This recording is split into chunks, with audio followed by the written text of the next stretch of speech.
चलो बुलावा आया है, पहाड़ों ने बुलाया है। बुलावे को ना कैसे कहते।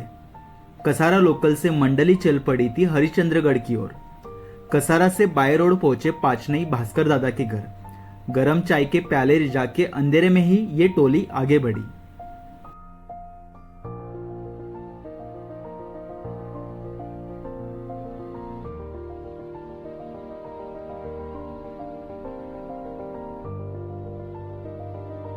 सूरज की पहली किरणों तक आधा रास्ता कट गया था, तो एक छोटा सा ब्रेक तो बनता ही था।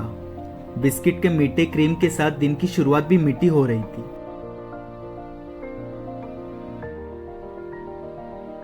वैसे हरिश्चंद्रगढ़ के माथे पे पहुंचने के और भी रूट्स हैं, बिल्कुल इजी, मीडियम, डिफिकल्ट और वेरी डिफिकल्ट। और इन सब में सबसे आसान रास्ता है पाचनई वाला।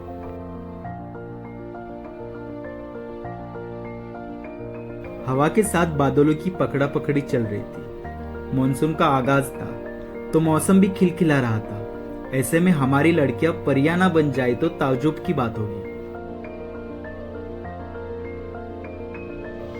1.5 घंटे का ट्रैक कर हम माथे पे पहुंच गए थे। ठंडी सुबह स्वागत में खड़ी थी।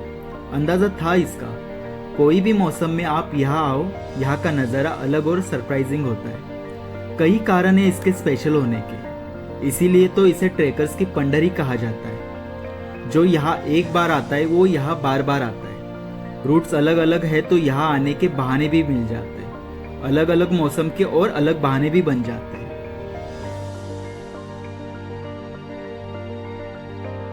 ये प्राचीन मंदिर है हरिश्चंद्रेश्वर का। यहाँ के तारामती शिखर से जो पानी बह के आता है वो यहाँ के छोटे पत्थर के पुल के नीचे से निकलता है और इसे ही मंगल गंगा नदी का उगम स्थान माना जाता है। मंदिर के आवास में काफी सारे मानव निर्मित गुफाएं हैं, जिनमें से कुछ ठहरने लायक है तो कुछ गुफाओं में पानी का कुंड है जो काफी ठंडा, मीठा और पीने योग्य है।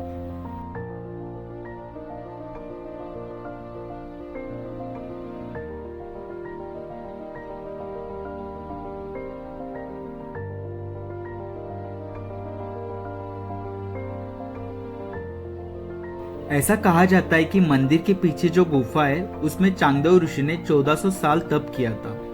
मंदिर परिसर में और भी मंदिर है, पर वक्त की मार के साथ कुछ खंडर जैसे लगते हैं।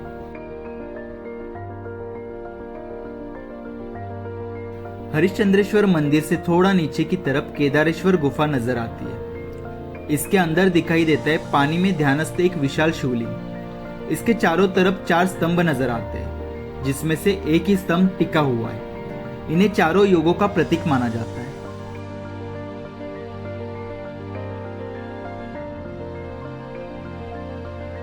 यहाँ पे नजर आता स्टेपवेल देख के कल्पना की जा सकती है कि अपने समय में ये सब कितना समृद्ध और सुंदर रहा होगा।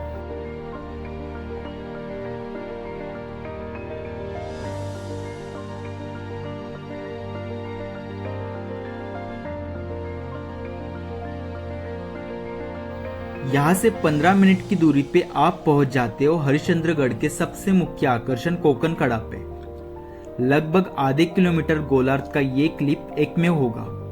4500 फीट ऊंचाई से नीचे झांकने में इसका रौद्र रूप दिल की धड़कनें तेज कर देता है। फन फैलाए सांप जैसी इसकी ओवरहैंग चट्टान इसे अनोखी पहचान देती है।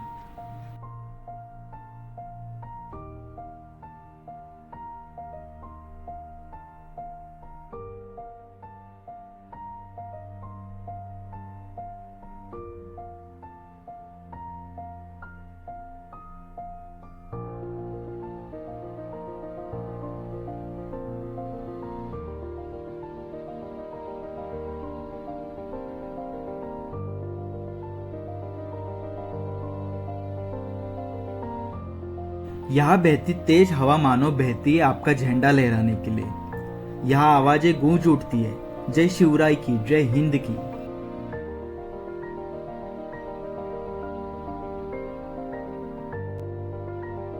यहाँ कोकन कड़ा के पास ही आप कैंपिंग का आनंद भी ले सकते हो, या फिर चाहो तो खुले आसमान तले ऐसे सुस्ताए भी पड़ सकते हो। हाँ, कभी ये गाय दिखाई दे तो थोड़ा संभल के।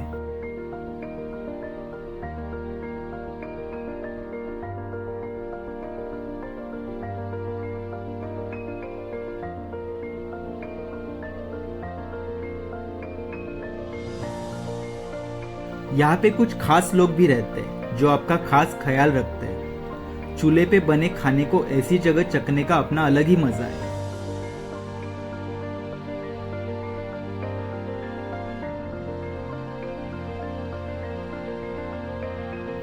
वापसी में मानव निर्मित गुफाओं की और एक श्रृंखला देखी जा सकती है। ये गुफाएं भी हरिश्चंद्रेश्वर मंदिर के पास में ही है। इनमें से कुछ गुफाएं इतनी बड़ी है कि इन सब में सैकड़ों लोग सो सकते हैं।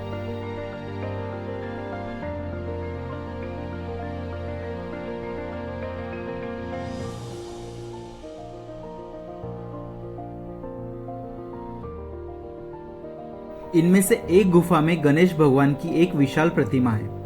इतने बड़े बाप्पा को देख आश्चर्य तो होता ही है।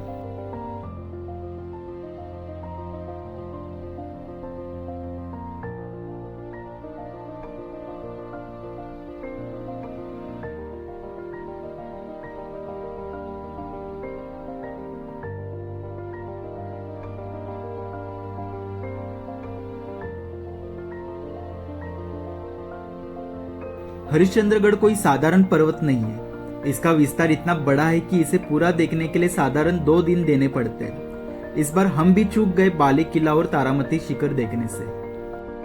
ट्रेक का मजा तब आता है जब उसमें इतिहास हो, भूगोल हो और हाँ, थोड़ी शरारत भी।